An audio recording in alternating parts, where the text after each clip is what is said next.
지난주에 우리는 이 하나님께서 사무엘을 부르시는 장면을 함께 이 말씀을 통하여서 살펴보았습니다. 사무엘은 처음에는 하나님께서 자신을 부르시는 분이 하나님이신 줄 알지 못했습니다. 그래서 이 엘리에게 달려갔죠. 그때 엘리가 이 엘리의 안내를 받은 뒤에야, 이 세 번째 이 일이 있고 난 뒤에야 하나님 앞에서 이 엘리가 지시한 대로, 안내해 준 대로 하나님 앞에 말씀하옵소서 주의 종이 듣겠습니다 라고 하나님의 이 부르심 앞에 응답하였던 것을 볼 수가 있습니다. 오늘 본문 말씀은 이 다음 장면이 이제 계속 이어지게 되어지는데요, 이 사무엘을 부르신 하나님께서 이제 그에게 처음으로 하나님의 이 말씀 사역을 맡기시는 것을 볼 수가 있습니다. 그런데 그 말씀은 하나님께서 맡기셨던 이 첫 말씀이 너무나도 이 어린 사무엘이 감당하기에 버거운 말씀이었습니다. 또 엘리에게도, 또 이스라엘 전체에게도 이 쉽게 받아들이기 어려운, 쉽지 않은 그런 말씀을 하나님께서 이 어린 사무엘에게, 엘리에게 다가가서 엘리에게 집안에 일어날 일들에 대하여서 말씀하라 라고 명령하셨던 것이죠. 오늘 우리는 이 말씀을 보면서 말씀으로 자신을 나타내시는 이 하나님에 대하여서 잠시 말씀을 함께 살펴보고자 합니다. 11절과 24절 말씀을 보게 되어지면은 하나님께서는 먼저 이 말씀으로 이 엘리 집안의 이 죄를, 감추었던 죄를 다시 한 번 더 드러내시는 것을 볼 수가 있습니다. 사무엘은 밤에 이 하나님의 음성을 듣습니다. 하나님께서 자기 이름을 부르시는 것을 듣고 이제 하나님께서 주시는 이 첫 말씀을 받게 되어집니다. 그런데 그 첫 말씀이 이 사무엘을 향한 이 개인의 장래의 약속, 그러니까 하나님께서 내가 너를 어떻게 이렇게 사용할 거야, 앞으로 너무 두려워하지 마, 너가 어릴지라도 내가 너와 함께 할게 라면서 이러한 확고한 약속의 말씀이나 또 어린 사무엘에게, 두려워할 만한 이 사무엘에게 용기를 주는 이러한 약속의 말씀이 아니었다는 것이죠. 하나님께서 이 어린 사무엘에게 명령하셨던 이 말씀은 엘리 집안을 향한 이 심판의 말씀을 전하라고 명령을 하십니다. 21절 말씀을 보게 되어지면, 보라 내가 이스라엘 중에 한 일을 행하리니 그것을 듣는 자마다 두 귀가 울리리라 라고 말씀합니다. 하나님께서는 내가 이스라엘 중에 한 일을 행하리라 라고 이 사무엘에게 말씀하세요. 이 일은 엘리 집안에 임할 이 심판을 지금 이야기하고 있는 것이죠. 그리고 그 일은 이 엘리 집안에서 조용히 그 한 가정 안에서 끝나는 문제가 아니라 온 이스라엘이 듣고 놀랄 만큼 큰 일이 될 것임에 대하여서 하나님께서 사무엘에게 말씀하고 계시는 것입니다. 사람들이 얼핏 보았을 때는 그냥 아주 일상의 평온한 이러한 삶의 한 가운데에 있는 현장입니다. 하나님 앞에 성막도 있고 제사도 드리고 제사장의 집안도 있고 여전히 그들은 하나님 앞에 제사를 드리면서 여느 때와 다름없이 일상적으로 평범한 한 날 한 날을 보내고 있었다는 것이죠. 겉으로 보자면은 모든 것이 안정되고 아무 문제 없이 보였던 그러한 상황이었습니다. 그런데 하나님께서는 지금 이스라엘 이 공동체 안에 있었던 한 큰 죄악들에 대하여서 하나님께서는 주목하고 계셨습니다. 사람들이 그다지 크게 대수롭지 않게 넘겼을지라도 하나님께서는 지금 그 긴 시간 가운데에서 오래 참으심을 통하여서 이스라엘 안에 있는, 공동체 안에 있는 이 죄의 문제를 그냥 보시고 간과하실 수 없었다는 것입니다. 그리고 그 죄에 대하여서 오늘 하나님께서 해결하시고자, 그 죄악에 대하여서 하나님께서 심판하시고자 지금 어린 사무엘을 부르시고 그 내용에 대하여서 선언하시는 것을 볼 수가 있습니다. 하나님께서는 사실 이 엘리 집안에 갑작스럽게 심판을 하셨던 것이 아니었잖아요. 하나님께서 이미 여러 번 하나님께서 경고도 하셨고 또 참기도 하시고 하나님의 방법으로 그들이 회개하고 돌아올 때까지 길이 참으셨습니다. 오래 참으셨습니다. 그런데 지금 엘리 집안에는 일어났던 이 죄악의 모습들이 그치지 않고 하나님께서 심판하시기로 작정하시는 그 순간까지도 돌이키지 않고 하나님을 하나님으로서 섬기지 않는 이 엘리 집안의 모습을 더 이상 두고 보시지 않으셨다는 사실입니다. 이처럼 하나님께서 우리 가운데에 하나님께서 이러한 죄에 대해서 시간을 돌이킬 수 있는 이 시간을 주시는 것은 은혜입니다.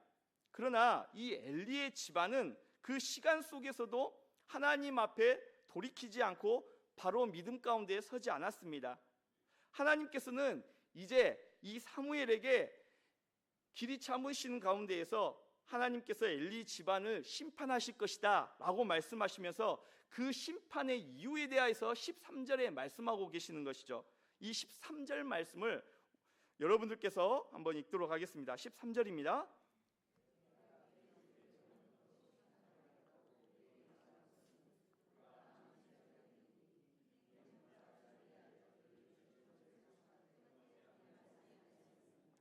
아멘. 이 홈리와 비느하스는 하나님 앞에서 저주를 자청할 만큼 악을 행했다라고 하나님께서 말씀하고 계십니다. 그들은 어떤 위치에 있었습니까? 제사장의 자리에 있는 사람들이었습니다. 하나님 앞에 나아가야 될, 그러니까 이스라엘 공동체를 믿음 가운데 이끌어야 될 영적 지도자의 위치에 있는 아주 무거운 책임을 가지고 있는 사람이었습니다. 물론 이 책임을 맡고 있다고 해서 더 뛰어난 믿음과 또 더 뛰어난 지식과 이런 것들을 꼭 가지고 있어야 되는 것만은 아니지만은 먼저는 하나님 앞에 하나님 앞에 나아가야 될 그 마음의 자세가 하나님께서 보시기에 온전하지 못했다는 것입니다. 우리가 앞서서 살펴보았지만은 이 홈리와 비느하스의 이 악행들, 하나님 앞에 드렸던 이 제물을 탐하고 또 성막을 섬기고 있었던, 주변에서 성막을 섬기고 있었던 이 여인들을 탐하고 하는 이러한 죄악들의 모습들은 이미 앞서서 우리가 살펴봐서 너무나도 잘 알고 있습니다. 백성들이 하나님 앞에 드려야 될 이 제사를 인도해야 될 아주 막중한 책임을 지고 있었던 이 제사장이었음에도 불구하고 그들은 오히려 백성들보다도 더욱더 죄악된 모습으로 하나님 앞에 나아갔다는 것입니다. 단순히 제사장으로서 제사를 소홀히 한 정도가 아닙니다. 하나님께 드려진 것을 자기 마음대로 다루었습니다. 이것은 무엇을 의미합니까? 하나님을 하나님으로서 대하지 아니하고, 하나님을 하나님으로서 섬기지 아니하고 하나님을 업신 여겼다는 것입니다. 쉽게 표현하자면 하나님을 무시한 것이죠. 엘리도 이 사실을 너무나도 잘 알고 있었습니다. 그래서 말로 책망도 합니다. 하지만 하나님 앞에서 그 일을 적극적으로 막지는 않았습니다. 아버지로서, 한 가정 안의 아버지로서, 또 대제사장으로서 하나님께서 맡겨주신 이 책임을 책임 있게 감당하지 못했다는 것입니다. 우리의 삶 가운데서도 이 잘못된 일들에서, 죄악에 대하여서 알고 있으면서도 우리가 미루는 때가 있습니다. 말씀을 들을 때에 우리 삶 가운데에 나는 정말 이렇게 하나님의 말씀대로 지금 살지 못하고 있어. 맞아, 지금 주시는 이 말씀이 정말 나에게 주시는 말씀이야. 내가 그 말씀대로 난 살아가지 못하고 있어. 이렇게 하나님께서 말씀을 통하여서 우리에게 깨우칠 때가 있습니다. 그런데 그 순간에 하나님 앞에 우리가 돌아서는 것이 아니라, 죄 가운데서 돌아서 하나님 앞에 나아가는 것이 아니라 마치 엘리 대제사장의 이 지방과 같이, 또 홈리와 비느하스와의 이 모습과 같이 우리가 이러한 죄악들의 모습들에 대하여서 대수롭지 않게 우리가 미룰 때가 있다는 것이죠.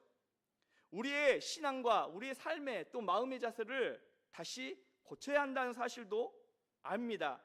바로 잡아야 한 것도 압니다. 그런데 우리가 그 순간순간마다 지금은 좀 이러한 때이고, 지금은 좀 상황이 나아지면 하나님 앞에 다시금 나의 믿음을 다잡아야겠다, 하나님 말씀 앞에 나아가야겠다, 거룩하신 하나님 앞에 서야겠다, 이렇게 우리가 그 순간순간 하나님 앞에 돌이킴에 대하여서 뒤로 미루면서 우리가 핑계할 때가 있다는 것이죠. 가정 안에서도 마찬가지입니다. 부모로서 이 자녀에게 믿음의 길을 잘 전해야 됩니다. 바른 길로, 신앙의 길로 갈 수 있도록 부모로서 책임감 있이 하나님의 말씀 앞에 아이들을 양육하고 세워줘야 됩니다. 하나님이 어떠한 분이신가? 분명하게 우리 다음 세대 아이들에게 가정 안에서부터 신앙의 교육들이 이루어져야 되고, 그 아이들이 말씀 가운데에서 뿌리 깊게 신앙의 뿌리를 내리고 건강하게 신앙생활을 할 수 있도록 책임감 있이 양육해야 될 책임이 우리 부모들에게 있는 것이죠. 그런데 우리는 이러한 부분들에 대하여서도 지금은 아이들이 공부해야 될 때니까, 지금은 우리 아이가 사춘기니까, 지금은 이러한 시기 때문에 아이들을 말씀과 하나님 앞에 말씀으로 양육할 수가 없어 라고 우리가 미룰 때가 있다는 것이죠. 때로는 사춘기에 접어든 아이들은 어떻습니까? 우리가 이렇게 핑계할 때가 있죠. 이 아이는 지금 사춘기 시절이야. 오히려 하나님의 이름을 계속 이야기하면은 아이가 엇나갈 거야. 지금은 이런 상황이어서 교회에 나오지 않고 하나님 앞에 예배에 나오지 않으니까 때가 되면은 알아서 나오겠지, 이 시기 지나가면은 나오겠지 라고 우리가 이러한 상황 앞에 타협할 때가 있다는 것입니다. 교회 안에서도 마찬가지입니다.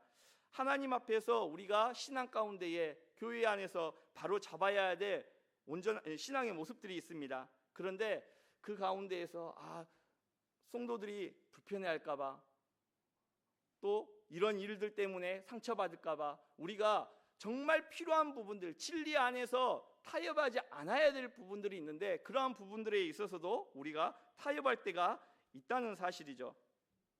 그때 우리는 그 말씀을 우리가 하나님 앞에 돌아서고 또 하나님 앞에 나아가야 되는 이 일들에 대해서 미룰 때가 있습니다. 하지만은 하나님 앞에 정말로 하나님의 은혜를 사모하고 또 하나님의 앞에 바로 서는 자는 그 즉시 우리가 하나님 앞에 나아가고 또 그 말씀 가운데에서 뿌리를 두고 신앙생활을 해야 된다는 사실입니다. 엘리의 집안을 보십시오. 얼마나 신앙에 있어서는 엘리트 집안입니까? 그런데 하나님께서 주신 은혜의 길, 또 신앙의 교육, 참다운 교육이 온전하게 가정 안에서 이루어지지 못하고, 또 그 모습들이 결국에는 자녀들의 타락과 또 이스라엘 공동체의 큰 타락의 모습으로 변질되어졌던 것을 우리가 오늘 본 말씀을 통하여서 깨달을 수 있습니다. 사랑하는 성도 여러분, 혹시나 우리의 삶 가운데에서 이처럼 하나님 앞에 우리가 서는 일들에 있어서 망설이거나 또 시기를 우리의 판단과 생각에 앞서서 두고 우리가 하나님 앞에 온전하게 서지 못하고 있는 부분들이 있다면은 우리가 이 시간들을 통하여서 다시금 우리의 신앙을 돌아보고 또 하나님 앞에 바로 서는 그런 말씀 앞에 바로 서는 그런 은혜가 있기를 바랍니다. 돌이키지 않는 이 엘리의 집안에 이 임한 심판이 이 14절에서도 계속해서 말씀이 나오는데요. 엘리의 집의 죄악은 재물로 애물로 또 영원히 속죄함을 얻지 못할 것에 대해서 말씀합니다. 하나님께서 이 주신 제사는 죄인이 하나님 앞에 나아가도록 허락하신 은혜의 길이었습니다. 그런데 이 엘리의 집안은 바로 그 은혜의 길을 막고 있는 그런 중요한 위치에 있었음에도 불구하고 하나님을 업신여기는 그러한 범죄를 하나님 앞에 저질렀습니다. 하나님 앞에 나아가야 할 이 제사의 자리를 자기 유익을 위한 자리로 대했던 것이죠. 그래서 하나님께서는 그들이 지금 붙들고 있던 종교적인 형식으로 그 죄를 가릴 수 없다고 지금 말씀하고 계시는 것입니다. 우리도 말씀 앞에 설 때에 하나님께서 하나님의 말씀을 통하여서 우리의 연약한 부분과 우리의 죄악된 모습들을 깨닫게끔 하실 때에 우리는 그 순간 피하지 말아야 됩니다. 사람들은 죄 앞에서 죄를 우리가 대할 때에 늘 기피하고 또 마주하려고 하지 않고 회피하려고 하는 이러한 성향들이 있습니다. 하나님께서 드러내시는 것을, 죄악들, 연약한 부분들을 우리는 부끄럽게 생각합니다. 하지만 하나님께서 말씀을 통하여서 우리의 연약함과 부끄러움을 깨닫게 하시는 것은 우리로 하여금 그 죄악 가운데에서 낭망하고 실망하고 우리의 연약함을 보면서 실패한 자로 주님 앞에 서는 것이 아니라 다시금 우리의 영혼이 병들지 않고 망가지지 아니하고 우리가 말씀과 하나님 앞에서 온전하게 신앙 가운데서 우리를 다시 세우려고 하시는 하나님의 은혜의 방법임을 우리가 기억해야 될 것입니다. 신앙생활을 오래 하다 보면요, 우리는 이런 모습들을 많이 보입니다. 예배의 자리가 또 기도의 자리가 찬송을 부르지만은 정작 하나님은 없는 예배, 찬송, 기도의 시간이 있습니다. 말씀을 듣습니다. 하지만은 내 삶과는 거리가 먼 말씀입니다. 기도하지만은 여전히 내 뜻은 포기하지 않고 내려놓지 않고 하나님의 뜻을 묻기보다도 내 뜻을 하나님 앞에 관철시키려고 하고 하나님을 설득하려고 하는 우리의 기도의 모습들이 있습니다. 또 교회 안에서 섬기는 모습이 있습니다. 하나님보다도 하나님 앞에 정말 감사와 하나님의 은혜에 대한 정말 작은 보답이라고 말하기는 그러지만 그 믿음의 반응 가운데 감사함으로 드려지는 이러한 섬김 가운데 이루어져야 될 이 섬김들이 어느새 하나님보다도 사람의 평가를 신경 쓰는 우리의 모습들을 발견합니다. 그러니 오늘 이 말씀 앞에서 우리도 우리 자신의 모습을 이 시간 한번 살펴보면 좋겠습니다. 내가 하나님께 가까이 있는 것처럼 보이지만은 이 실제로는 하나님을 두려워하는 마음이 우리 가운데에 사라지고 있지 않은지 이 시간들을 통하여서 한번 살펴보면서 내가 맡은 자리, 또 내가 섬기는 자리, 또 내가 지금 주님 앞에 드리고 있는 이 예배 자리가 정말 하나님을 경외하는, 하나님을 하나님으로서 섬기는 그런 믿음의 자세 가운데에 하나님 앞에 나아가고 있는지 이 시간들을 통하여서 돌아볼 수 있길 원합니다. 사랑하는 성도 여러분, 하나님께서 우리를 말씀으로 우리 가운데에 깨닫게끔 하실 때에 우리가 두려워서 피하기보다 다시 세워주시는 이 하나님의 은혜의 자리 앞에 겸손하게 나아갈 수 있길 바랍니다. 말씀 앞에서 정직하게 돌이킬 때 하나님께서는 우리를 다시금 하나님의 바른 길로 인도해 가십니다. 감추어진 죄를 덮어두는 것이 평안이 아닙니다. 우리의 연약함을 묻어두는 것이 평안이 아닙니다. 말씀 앞에서 하나님 앞에 돌아오는 것, 정직하게 하나님 앞에 나의 연약함을 인정하고 그 주님 앞에 나아가는 것, 예수 그리스도의 그 십자가의 보혈 앞에 우리가 나아가는 것, 이것이 하나님이 주시는 참된 은혜요 평안이라는 사실을 기억할 수 있기를 바랍니다. 우리가 이 시간 또 살펴볼 두 번째 말씀은 15절과 18절 말씀인데요, 하나님께서는요 하나님이 사용하시는 자에게 정직한 순종을 요구하신다는 사실입니다. 이제 밤이 지나고 아침이 되었어요. 사무엘은 하나님의 말씀을 들은 사람으로서 이 하루를 시작합니다. 15절 말씀을 보게 되어지면 사무엘은 아침까지 누워있다가 지금 여호와의 집 문을 열었습니다. 밤 사이에 이 하나님의 음성을 들었고 엘리 집안에 대한 심판의 말씀도 받았지만은 이 아침이 되어지자 그는 평소처럼 자기에게 맡겨진 일을 합니다. 여호와의 집의 문을 열었다는 것이죠. 이 사무엘은 하나님의 말씀을 들었다고 해서 또 갑자기 하나님께서 귀한 이 말씀을 맡은 자로서 이 직분을 감당하고 있다 해서 갑자기 평소에 자기가 맡았던 이 자리를 떠나거나 또 말씀 맡은 사람처럼 특별한 사람처럼 행동하지 않았다는 것입니다. 말씀을 들은 뒤에도 하나님께서 귀한 사명을 주신 뒤에도 자신에게 지금 맡겨진 자리에서 하루를 충실하게 시작했다는 것이죠.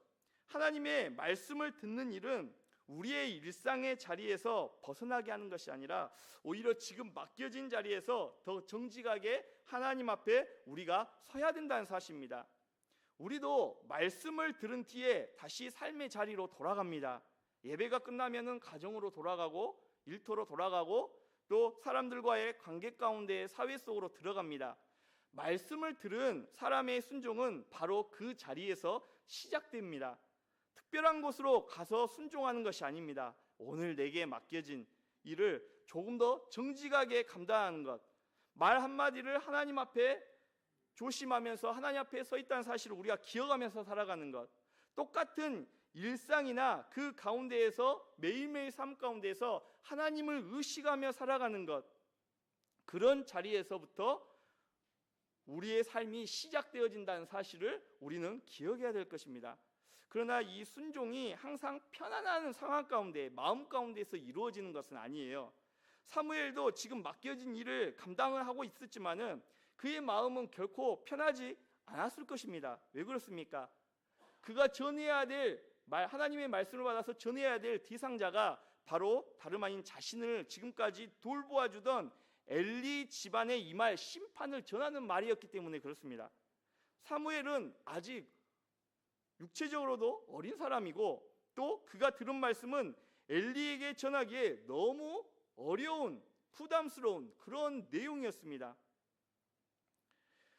가볍게 말할 수 없는 말씀을 들었기 때문에 쉽게 입을 열 수가 없었던 것입니다. 그런 사무엘을 지금 엘리가 불러서 하나님께서 무엇을 그에게 말씀하셨는지 17절과 같이 묻습니다. 17절 말씀을 여러분들께서 한번 읽도록 하겠습니다. 17절입니다.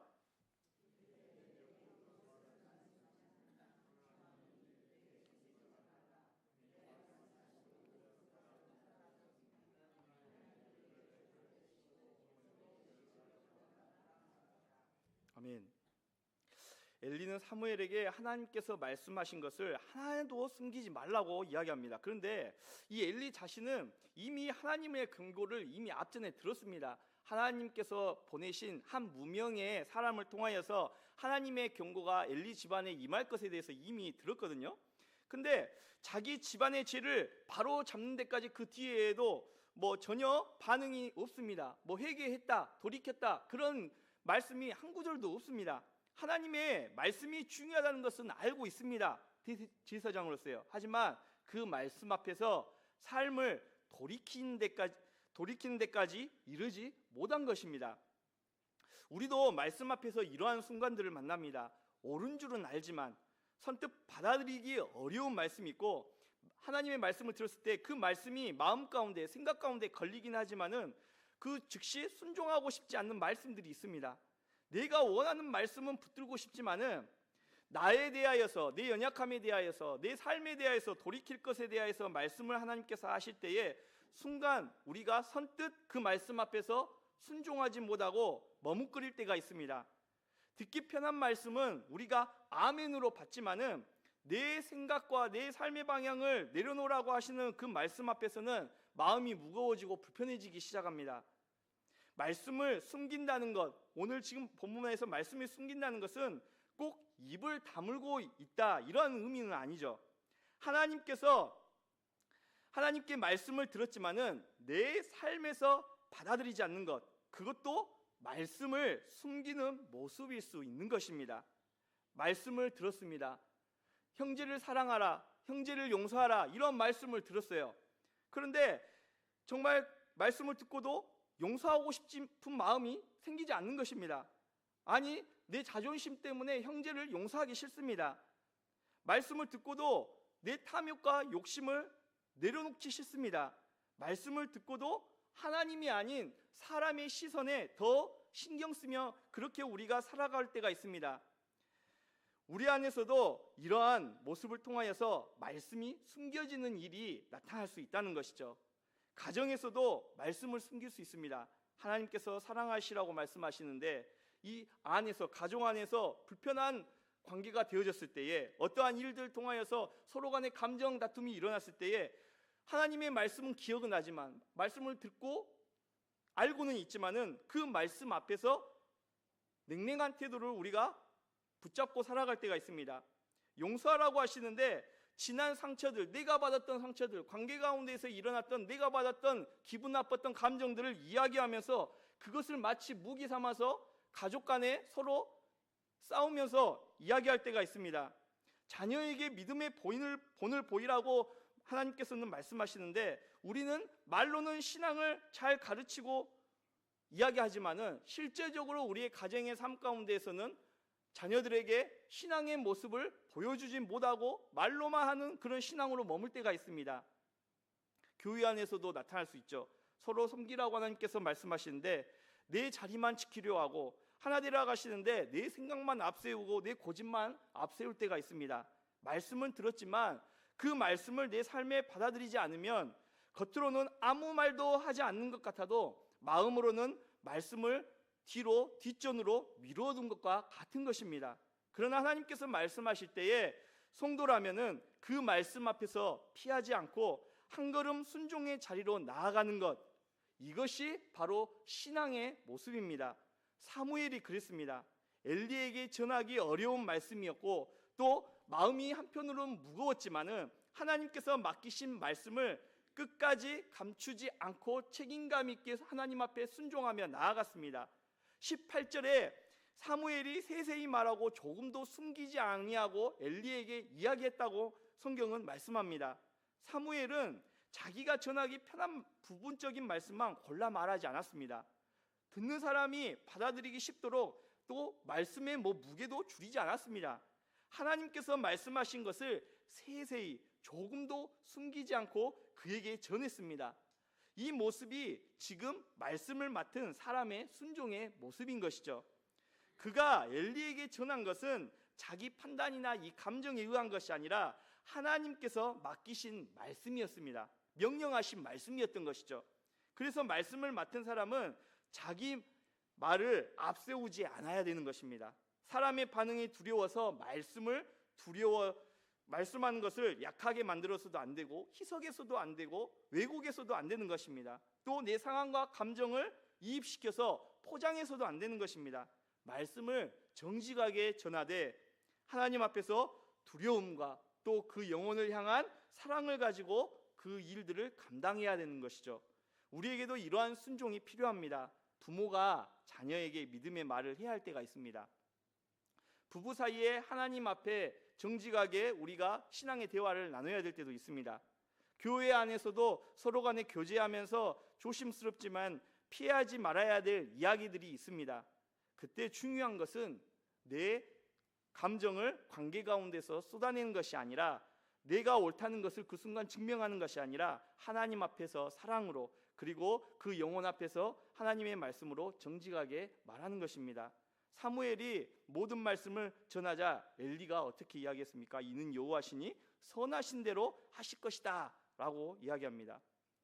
이는 여호와신이라는 이 신앙의 고백 안에는 참 귀한 신앙의 고백이 담겨 있습니다. 하나님께서 말씀하셨고 하나님께서 행할 것임을 인정하는 것이죠. 그러나 이 고백이 참된 고백이 되는 것이라면 삶의 돌이킴이 반드시 있어야 됐습니다. 하나님의 주권을 인정하는 말이 이 상황 앞에서 더 이상 하나님의 심판이 미뤄질 수 없다는 하나님의 뜻 앞에서 이루어진 체념이나 포기가 아니라 말씀 앞에 무릎 꿇는 순종으로 반드시 나타내야 되는 것이죠. 사랑하는 성도 여러분, 사무엘은 이 상황 앞에서 두려웠지만은 하나님의 이 말씀의 명령 앞에서 하나님의 뜻 가운데 숨기지 않았습니다. 하나님의 그렇다고 해서 말씀을 함부로 다루지도 않았습니다. 우리도 내가 원하는 말씀만 붙드는 사람이 아니라 하나님께서 들려주시는 이 말씀 앞에 말씀을 열고 자신을 내어드리는 그러한 성도가 될 수 있길 바랍니다. 말씀이 나를 위로할 때뿐만이 아니라 나를 고치실 때에도, 말씀이 내 마음을 어루만질 때뿐만이 아니라 내 삶에 대하여서, 내 영혼에 대하여서 하나님께서 다시금 회개하며 나오라고 말씀하실 때에도 그 말씀을 하나님의 말씀으로 겸손하게 받아들일 수 있는 겸손한 하나님의 사람들 될 수 있길 바랍니다. 마지막으로 이 19절과 21절 말씀을 보게 되면 하나님께서 이제 말씀으로 이 사무엘을 세우시는 것을 볼 수가 있습니다. 사무엘은 두려웠지만은 하나님께서 맡기신 말씀을 엘리에게 그대로 전합니다. 이제 시간이 흐르며 하나님께서 사무엘을 어떻게 세워가시는가, 이 19절과 21절에서는 말씀 가운데 나옵니다. 이 19절 말씀을 보게 되면 사무엘이 자라매 여호와께서 그와 함께 계셔서 그의 말이 하나도 땅에 떨어지지 않게 하셨다라고 말씀합니다. 사무엘은 하나님의 말씀을 듣고 그 말씀을 맡은 자로, 그 말씀 앞에 순종하는 사람으로 자라갔습니다. 하나님은 사무엘을 한 번 부르시는 것으로 끝나시지 않았습니다. 그를 계속 자라게 하셨고 그 과정 가운데서 함께 하셨습니다. 사무엘을 세운 것은 그의 나이나 경험이나 사람들의 인정받는 자였기 때문에 하나님께서 세우신 것이 아니었습니다. 여호와께서 그와 함께 하셨기 때문에 그렇습니다. 하나님께서는 이 사무엘, 어린 사무엘의 이러한 하나님을 향한 정직한 마음, 그 마음을 하나님께서 보시고 그를 사용하셨던 것이죠. 사람의 눈에는 아직 어리고 너무나도 부족하게 보였을지 모릅니다. 하지만 하나님께서 함께 하시니 이 사무엘의 삶과 말은 가벼운 말이 아니었습니다. 오늘 19절 말씀을 보십시오. 사무엘의 말이 땅에 떨어지지 않았다고 말씀합니다. 이 말은 그 말이 하나님께로부터 온 말씀이었고 하나님께서 그 말을 책임져 주셨다는 것입니다. 사무엘이 잘나서 그런 것이 아닙니다. 말을 잘했기 때문에 그런 것이 아닙니다. 특별한 재능과 은사가 있었기 때문에 그런 것이 아닙니다. 여호와 하나님께서 그와 함께 하셨기 때문에 그렇습니다. 20절은 사무엘이 이스라엘 전체 앞에서 어떻게 세워졌는가에 대해서 말씀합니다. 단에서부터 브엘세바까지 온 이스라엘이 사무엘은 여호와의 선지자로 세우심을 입은 줄을 알았다라고 말씀합니다. 단에서 브엘세바까지는 이스라엘 전체를 의미합니다. 이제 온 이스라엘이 사무엘이 여호와의 선지자로 세움을 받은 줄 알게 되어졌다는 것이죠. 그런데 사무엘이 스스로 그 자리를 만든 것이 아닙니다. 하나님께서 그를 부르셨고 또 하나님께서 그에게 귀한 말씀을 맡기셨고 그 말씀을 통해서 하나님의 뜻을 이루어 가셨다는 것이죠. 교회도 결국 말씀 앞에 서는 사람들을 통해서 세워지게 되어집니다. 말 잘하고 일을 잘하는 사람 귀합니다. 그러나 더 중요한 것은 그 사람이 하나님의 이 말씀 앞에 자신을 낮추는 자인가 하는 이 사실인 것이죠. 맡겨진 일을 자기 이름을 위해서가 아니라 하나님의 뜻을 따라 감당하는 자, 사람의 평가보다도 하나님의 말씀을 더 두렵게 받는 자, 이러한 마음의 신앙의 자세가 무엇보다도 중요한 것입니다. 성도들 역시도 우리가 교회 안에서 모든 일들을 볼 때에 하나님 앞에 겸손한 자인가, 하나님의 말씀 앞에 엎드린 자인가, 이 신앙을 항상 귀하게 보아야 된다는 사실입니다. 이러한 자들을 통하여서 교회의 공동체는 건강하게 세워져 간다는 사실을 우리가 다시 한 번 더 기억할 수 있기를 바랍니다. 말씀을 전하는 사람도 말씀 아래에 역시 동일하게 서야 됩니다. 말씀을 듣는 성도도 말씀 앞에 자신을 낮추어야 합니다. 직분을 맡은 사람도 자기 권리처럼 여기지 말고 하나님께서 맡기신 섬김으로 은혜로 받아들여야 됩니다. 성도는 말씀 안에서 세우신 이 질서를 존중하며 함께 기도하며 협력해야 됩니다. 그럴 때 교회는 사람의 힘이나 분위기가 아니라 하나님의 말씀을 통하여서 세워지게 되어집니다. 물론 직분 자체가 권위의 전부는 아닙니다. 엘리의 집안은 제사장의 자리에 있었지만 하나님을 경외한 태도를 잃었습니다. 반대로 사무엘은 아직 어렸지만 하나님께서 말씀으로 그를 세워가셨습니다. 교회가 인정해야 할 권위는 사람의 자리에서 나오는 권위가 아니라 하나님 앞에 붙들린 권위입니다. 마지막으로 하나님께서 사무엘을 통해 무엇을 다시 시작하셨는지 21절을 통하여서 보게 하십니다. 21절 말씀 우리가 마지막으로 한번 읽도록 하겠습니다. 21절입니다. 여호와께서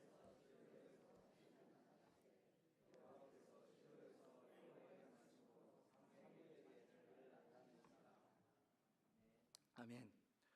사무엘 3장은 여호와의 말씀이 희귀한 시대를 배경으로 시작되었습니다. 하나님의 뜻이 선명하게 들려오기 일이 드물어진 시대였습니다. 그런데 이제 하나님께서 실로에서 다시 나타나셔서 여호와의 말씀으로 사무엘에게 자기를 나타내십니다. 사무엘이 선지자로 세워진 것은 한 인물의 성장 이야기만이 아닙니다. 말씀이 희귀하던 시대에 하나님께서 다시 말씀의 길을 여시는 장면입니다. 하나님께서 사무엘을 세우신 것은 사무엘 한 사람을 돋보이게 하시기 위함이 아니라 이스라엘이 다시 하나님의 말씀을 듣게 하시기 위함이었습니다. 사랑하는 성도 여러분, 사무엘을 세우신 하나님은 오늘도 말씀 앞에 응답하는 사람들을 세우십니다. 우리의 부족함이 하나님의 일을 막지 못합니다. 중요한 것은 우리가 하나님의 말씀 앞에 정직하게 서는 것입니다. 가정도 말씀 앞에 세워져야 되고 교회도 말씀 앞에 세워져야 되고 우리의 모든 삶과 사역 역시도 하나님의 말씀 앞에 다시 세워져야 됩니다. 오늘 말씀을 우리가 다시 한 번 더 기억하면서 우리의 가정이 말씀 앞에서 다시금 세워지고 우리 교회가 말씀 앞에 든든히 세워져 가고 우리 각 사람이 말씀 앞에 순종하면서 하나님 앞에 믿음 가운데 살아가는 이러한 믿음의 공동체로 건강한 공동체로 세워져가는 귀한 은혜가 있기를 바랍니다. 하나님은 말씀으로 자신을 나타내십니다. 그 말씀 앞에 우리가 마음의 일 열고 자신을 내어드리는 사람은 다시금 하나님을 만나게 되고 그 말씀을 따라 세워지는 교회는 사람의 힘이 아니라 하나님의 은혜 위에 서게 되어진다는 사실을 우리가 기억하면서 우리 모두가 그 말씀 앞에서 겸손하게 엎드리는 그런 귀한 은혜가 있기를 간절히 바랍니다. 찬송가 200장 찬양 드리도록